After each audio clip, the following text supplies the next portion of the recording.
আমাদের বরিশালের হানিফ ভাই আছে, কিছু বলতে চাও উনি, বলেন কিছু ভাই। আমরা এখন লোহাচান মুন্সিগঞ্জ লোহাচানে আছি মাওয়া দেখতে। মাওয়া ব্রিজে আসছিলাম। দুঃখের বিষয় যে আমরা আসলে ওখানে হোটেলে খাবার পাই নাই ভিড়ের কারণে, সেজন্য খাইতে আসছি লোহাচান। লোহজান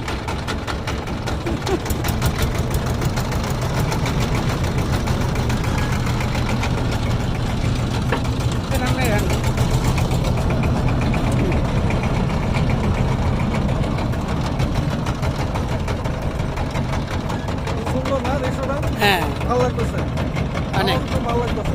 আমরা এখন কোথায় আছি? পদ্মা নদীর মাঝখানে নাকি? পদ্মার মাঝখানে এই যে এই জায়গাটা ছবি তুলি, এই যে দেখ।